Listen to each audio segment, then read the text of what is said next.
Okay guys, so balik na naman tayo sa tutorial natin.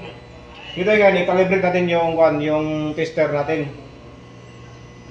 Using sa calibrator na to, yung pa-inject natin Mr. Signal o signal generator.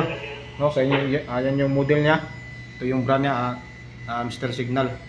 Ito yung clock natin. So ngayon, gusto ko malaman kung yung millivolts ito, i-calibrate natin siya kung tama ba yung reading niya sa millivolts. So ngayon, set natin sa millivolts yung tester natin. Millivolts.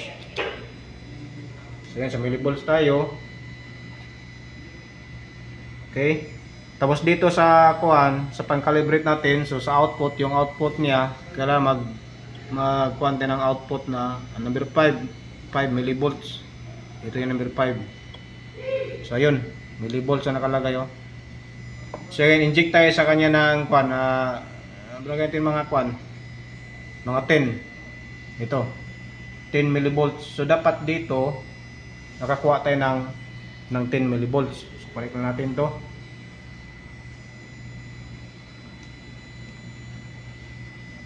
Okay. So inject tayo sa kanya, on natin to. Ito yun. On. Naka-on na siya, run. Tingnan to.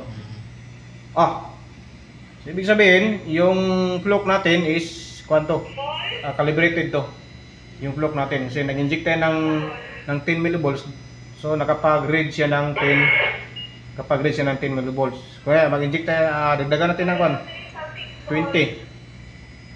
20 millivolts ito. 20 din. 30. So 20. Ayun, so 30 din. So kwanto? Kumbaga masaan yung tester to, calibrated siya. So ganun lang yung pagkuhan guys. Pag-calibrate ng mga tester natin para at least sure tayo sa ginagawa natin. Baka test tayo ng test, tapos ngayon pala yung tester natin hindi calibrated. So ayos itong kwanto. Itong Mr. Signal na brand. Parang pinopromote ko rin ito kasi pareha sila ni Flock ng reading eh. Diba? Nag-inject siya ng itong ito din si Flock. Pareha sila ng reading. So yun. Thank you.